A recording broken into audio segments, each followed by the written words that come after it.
أنا كنت جزء من المنظومة التي كانت تعمل مع معمر القذافي.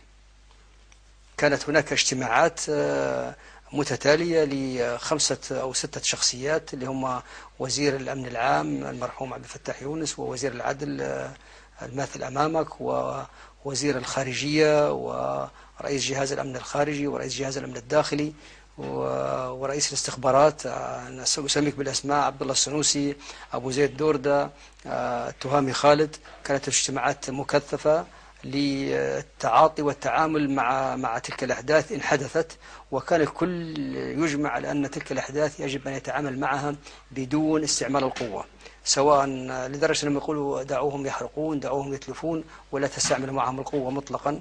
امتصوا غضبهم، امتصوا حماسهم بدون استعمال العنف. هذه هي المنظومة اللي كنت أعمل معها أنا.